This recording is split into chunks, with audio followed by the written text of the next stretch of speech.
श्री राम जय। चौथा अध्याय है नरकप्रद पाप कर्मों का वर्णन।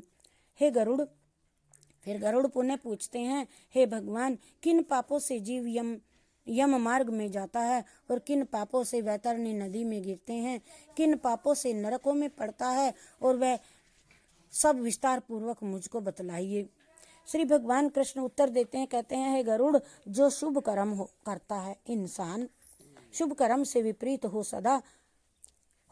अशुभ कर्म करते हैं, ऐसे पापी एक नरक में जाकर के पुनः दूसरे नरक में जाते हैं और एक दुख के अनंतर पुनः दूसरे दुखों को भोगते हैं। अर्थात पापी पुरुष सदा दुख आदि का अनुभव करते रहते हैं। इन्हें एक भैंस के बाद दूसरा डर प्राप्त होता रहता है।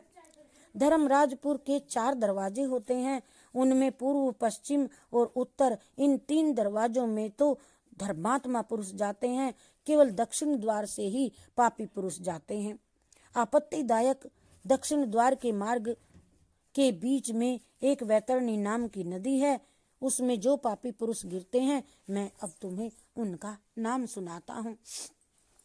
ब्रह्म हत्या करने वाला प्राणी, मदिरा शराब पीने वाला व्यक्ति, गाय की हत्या करने वाला प्राणी, बाल बच्चे को मारने वाला बाल घाती, स्त्री को मारने घाती, गर्भ को गिराने वाला और गुप्त से गुप्त पाप करने वाले, गुरु के साथ दुर्व्यवहार करने वाले, गुरु द्रव्य हर्ता, गुरु के धन को हड़प करने लूटने वाले, और देवताओं के देव द्रव्य हर्ता, ब्राह्मण द्रव्य हर्ता, स्त्रियों को विश्वास दिला करके उनके धन को हरने वाला और बालकों के धन को हरने वाले, द्रव्य उधार लेकर बाद में ना देने वाले, दूसरे की वस्तु बंधक करके उसे ना देने वाले और विश्वास दिला करके विश्वासघाती, जहर मिश्रित मिलाकर किसी को अन्न में डालकर मारने वाले पापी पुरुष, दूसरों के अवगुणों का प्रकाशन करने वाले और दूसरों के गुण की प्रशंसा ना करने वाले, गुणवान पुरुष से ईर्ष्या रखने वाला, नीच पुरुषों का साथ करने वाले, सत्संगति से विमुख रहने वाले, तीर्थों की अवहेलना करने वाले, सत्कर्मों की मजाक करने वाले, गुरु की और देव की निंदा करने वाले और पुराणों की, शास्त्रों की, वेदों की, मीमांसा की, न्याय की, वेदांतों की तथा आदि को दूषण करने वाले, दोष लगाने वाले, दूसरे को दुखी देख करके आप प्रसन्न होने वाले, सुखी को दुखी बनाने वाले, कटु कड़वा वचन बोलने वाले, मन में बुरी बात रखने वाले, हित की बात भी ना सुनने वाला, शास्त्र की आज्ञा किसी भी समय ना मानने वाला, ऐसा अभिमानी मूर्ख, अपने को पंडित मानने वाला, पूर्व में गिनाए हुए अपने जो सत्कर्म किए हैं उनको गिनाए गए और दूसरे के धर्म रहित बहुत से पापी जीव रात दिन रोते हुए इस यम मार्ग से जाते हैं, दक्षिण मार्ग से। और इस प्रकार यम मार्ग में चलते हुए जो पापी जीव यमदूतों की ताड़ना से वैतरणी नदी में जाकर गिरते हैं, अब मैं उनको भी तुमको सुनाता हूँ। हे गरुड़, जो माता पिता, गुरु, आचार्य आदि का अपमान करते हैं, वे मनुष्य वैतरणी नदी में गिराए जाते हैं। अच्छे स्वभाव वालों से जो द्वेष रखने वाले, द्वेष से पतिव्रता स्त्री का जो त्याग करने वाले पुरुष वैतरणी नदी में पड़ते हैं। हजारों गुण जिस पुरुष के हैं उसको भी दोष से आरोपित कर दे, सत्पुरुषों की जो निंदा करने वाले मनुष्य वैतरणी नदी में पड़ते हैं। ब्राह्मण को ये कह करके कि मैं तुमको मैं ये प्रमाण से दान दूंगा, फिर बाद में जो वह इस प्रकार दान देता ही नहीं है। कोई प्राणी ब्राह्मण को घर में दान देने के लिए बुलाकर बाद में तुमको मैं दूंगा दान, फिर नहीं देता है, ऐसा कहने वाले तथा वैतरणी नदी में सदा निवास करता रहता है। ये व्यक्ति जो दान देकर आप ही हड़ लेता है, दान देने के बाद दुख मानता है और व्यर्थ में दान किया, इसके देने से कुछ भी नहीं हो सकता, और जो दूसरे की जीविका को हर लेता है, दूसरे को दान देने से कोई जो कोई रोक देता है, कोई देता है उसे भी रोकता है, तो यज्ञ का विध्वंस करता है।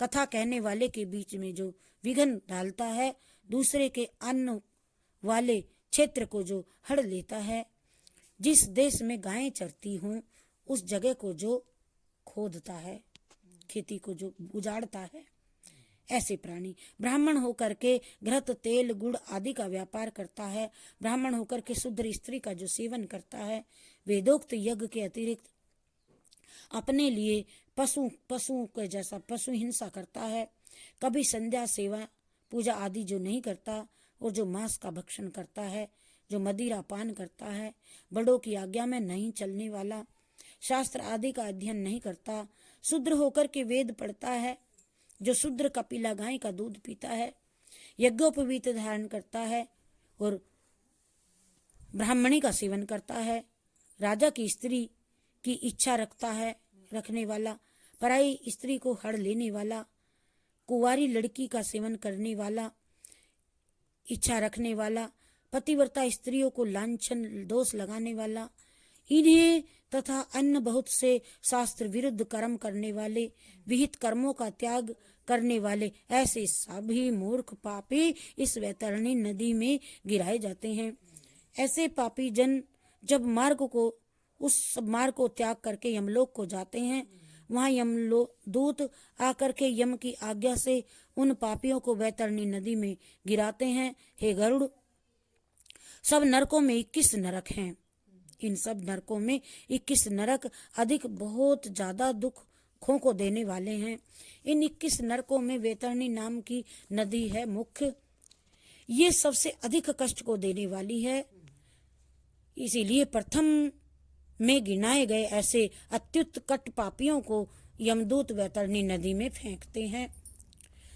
हे गरुड़, जिसने अपने जीवन काल में कृष्णा गाय, काली रंग की गाय को दान नहीं किया, उसके उद्देश्य से और दुर्दैहिक क्रिया नहीं की गई, ऐसे मनुष्य वैतरणी नदी में दुखों को भोग तीर पर शालमणि वृक्ष के नीचे यातना को भोगते हैं। झूठी गवाही देने वाले, धर्म का पाखंड करने वाले, कपट द्वारा धन पैदा करने वाले, चोरी से जीविका चलाने वाले, बड़े बड़े वृक्षों को काटने वाले, हरे हरे वृक्षों को, वन और वाटिका को उजाड़ने वाले, नष्ट करने वाले, व्रत का त्याग करने वाले, तीर्थ यात्रा न करने वाले और विधवा स्त्री का शील खंडन करने वाले, स्वामी को दोष लगाने वाली स्त्री पर पुरुष का सेवन, पराय पुरुष का सेवन करने वाली इत्यादि सब पापी जीव इस शालमणि वृक्ष के नीचे आकर के दुखों को भोगते हैं। यमदूत ऐसे पापियों को प्रताड़ित करके उनको नरक में गिराते हैं। पुणे नरक में गिरा करके जो पापी गिरते हैं उन्हें मैं तुमसे कहता हूँ, हे गरुड़, नास्तिक, मर्यादा को भेदने वाले, धर्म में नहीं बल्कि अपने निमित्त धन व्यय करने वाले, विषय में इच्छा रखने वाले, दाम्भिक अन्य के किए हुए उपकार को न मानने वाले, ये सब नरक में गिराए जाते हैं।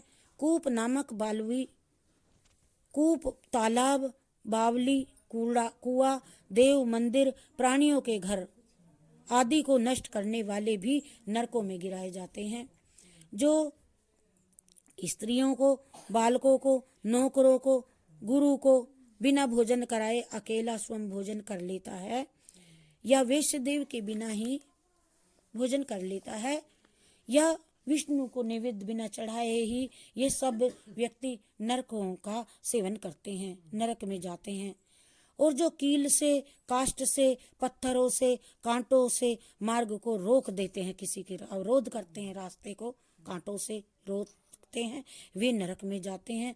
जो शिव की और शिवा पार्वती माँ की, विष्णु की, सूर्य जी की, गणेश जी की, सदगुरु की और पंडित की पूजा नहीं करते, वे भी पापी नरक में जाते हैं। और ब्राह्मण होकर के शूद्राणी से पुत्र को पैदा करता है जो करने वाले, उसका ब्राह्मण तत्व नहीं रहता, अर्थात नष्ट हो जाता है। वह ब्राह्मण नमस्कार के योग्य भी नहीं रहता, प्रणाम के योग्य नहीं रहता, और वह पूजा योग्य भी नहीं रहता। ब्राह्मणों के कलह को, गौओं के युद्ध को जो नहीं रोकता, गायें भिड़ रही हैं, कहीं लड़ रही हों, उसे नहीं रोकता, वो पापी। अनुमोदन करते हैं, ये सब नरकों में जाते हैं, कह करके रोकते नहीं, अपितु कह करके कहते हैं अच्छा लड़ाई, अच्छा हुए, तो वह भी पापी इस अनुमोदन नरक में जाते हैं। जो पतिव्रता स्त्री स्वामी को अपने को छोड़ करके किसी अन्य की शरण उनको ऋतु समय में, रजस वाला ऋतु समय में देश बुद्धि रख ऋतु दान ना करने वाले पति नरकगामी होते हैं। जो काम में अंधा पुरुष कामांध हो, रजस वाला स्त्री के साथ में सेवन करते हैं, पर पूर्व तिथियों में अमावस्या, पूर्णिमा, एकादशी, दशमी, इनमें तो श्राद्ध दिन में करता है, जो श्राद्धों के समय में इस स्त्री का सेवन करते हैं, वे ये पापी नरक को भोगते हैं। जो पुरुष शरीर की, अब वो फिर उस नरक में जा करके वह पुरुष अपने शरीर की खुद ही अपने मांस विष्टा को और अग्नि में, जल में, पुष्प के बगीचे में, जो मार्ग में के बीच में, रास्ते में, गौशाला में आदि में गिराने वाले, वे इन नरकों में जाते हैं। धनुष, खड़ग आदि शंख बनाने वाले तथा शस्त्र आदि को जो बेचने वाले नरकों में जाते हैं। वेश्य होकर के चमड़े का मांस का व्यापार करता है जो करने वाले, स्त्री होकर के व्यभिचार करके आजीविका करे, जहर बेचने वाला व्यक्ति, जहर की दुकान वाला, नरक को जाते हैं। इसी नरक को अनाथ पर दया नहीं करने वाले और सत्पुरुष से द्वेष करने वाले, अपराध बिना दंड देने वाले, सब इस तामिश्र नरक में डाले जाते हैं। ब्राह्मण को भोजन की आशा है, आशा दे करके भोजन ना कराने वाला इस नरक में जाता है। सभी प्राणियों में अविश्वास करने वाले, प्राणियों पर दया ना करने वाले और सबसे कपट करने वाले भी इसी नरक में गिराए जाते हैं। जो अजितेंद्रिय पुरुष पहले नियम धारणा कर ले, पश्चात उन नियमों का लोभवश करता नहीं, त्याग देता है, वे भी इसी नरक में जाते हैं। जो अध्यात्म विद्या देने वाले, गुरु को नहीं मानने वाले, पुराणों की वेदों का सत्कार नहीं करते, शास्त्रों का, वे भी इसी नरक में जाते हैं। मित्रों से, दोस्तों से जो द्रोह करते हैं, मित्रद्रोह करने वाले, प्रेम का परस्पर नाश करने वाले, आशा को भंग करने वाले, सब इस नरक में जाते हैं। विवाह में भंग डालने वाला, तीर्थ यात्रा में विघ्न डालने वाला व्यक्ति और तीर्थ को जाते समय लोगों को लूटने वाला पापी पुरुष इस नरक को जाता है। और वहां से वह जब लौटता नहीं, किसी के घर में, गांव में, वन में अग्नि लगाने वाला, आग लगाने वाला को यमदूत इसी अग्नि कुंड नरक में डाल करके पकाते हैं। जब प्रेत के पास, दूत के पास जाकर के छाया की याचना करते हैं, हमें छाया, अग्नि रास्ते में होती है और छाया की याचना करते हैं, तब यमदूत 80 पत्र से उसको ले जाते हैं और वहां तलवार जैसे तीखे पत्रों से छेदन करते हैं, पत्र देह पर उसके रख करके छेदन करते हैं, गिराते हैं, काटते हैं। तब यमदूत कहते हैं, हे प्रेत, इस ठंडी छाया में बैठ, इसमें बैठ, तू नदिया हुआ किया हुआ हो तो तू भुगत, तू इस ठंडी छाया में बैठ करके सुख से निद्रा को प्राप्त करो। उस प्रेत को जब बहुत प्यास लगती है, वह जब जल पीने की याचना करता है, मांगता है, तब यमदूत उस पापी को पीने को वो तपा हुआ तेल देते हैं, लिपि। वे दूत कहते हैं कि इस पानी को पियो, अन्न भक्षण करो, और उस पानी के पीने से उसी क्षण पेट की अंतड़ियां जल जाती हैं और इससे देह नीचे को गिर जाता है, पुनः उठता है, उठ करके अत्यंत कष्टों को भोग करके रोता है, चिल्लाता है, किंतु पराया अधीन परवश होकर के ऊर्ध्व सांस लेता है, ऊंचा सांस लेता है, किंतु बोलने की सामर्थ्य नहीं रहती है। हे गरुड़, इस प्रकार पापी पुरुषों को दी जाने वाली यातनाएं, अनेकों प्रकार की यातनाएं मैंने तुमसे कहा, अब क्या वर्णन करूं। यही सब शास्त्रों में कहा हुआ है। इस तरह दुख पाते हुए भयंकर कुंड में महाप्रलय पर्यंत हजारों स्त्री पुरुष पड़े रहते हैं। सब पापी दुख भोग भोग ब्रह्मा के अंत दिन में त्रिलोकी का एक नाश होता है। ये जो त्रिलोकी 3 लोक है ना हमारे, एक प्रलय हो जाती है, ब्रह्मा का एक दिन होता है और तब उन नरक स्थित प्राणियों का भी नाश हो जाता है। फिर सृष्टि की उत्पत्ति के समय वे पापी जीव नरक में ही आकर के उत्पन्न हो जाते हैं, जन्म ले लेते हैं। तब तक इस तरह पापों के अक्षय भोग कर फल को भोग यमराज की आज्ञा से स्थावर जंगम आदि होते हुए वृक्ष गुल्म लता वनस्पति पत्र तृण ये सब स्थावर कहे जाते हैं। ये सभी महामोह से युक्त हैं। पुनः ये सब कृमि पशु पक्षी मछली आदि देव निर्मित 84 लाख की ये योनियों में भ्रमण करते करते स्थावर जंगम आदि में होते हुए सब भ्रमण करके मनुष्यता को फिर प्राप्त होते हैं। जो मनुष्यता में भी नरक में आता हुआ जीव चांडाल योनि में उत्पन्न होता है और पापों के प्रभाव से चांडाल आदि योनि में बहुत दुखी होते हैं। कोई तो गलित कोढ़ी बनता है, कोई जन्म से अंधा होता है और कोई स्त्री पुरुष बड़े बड़े रोगों से घिरे रहते हैं। बोलो जय श्री कृष्ण चंद्र भगवान की। श्री राम जय राम जय जय राम, श्री राम जय राम जय जय राम, श्री राम जय राम जय जय राम, श्री राम जय राम।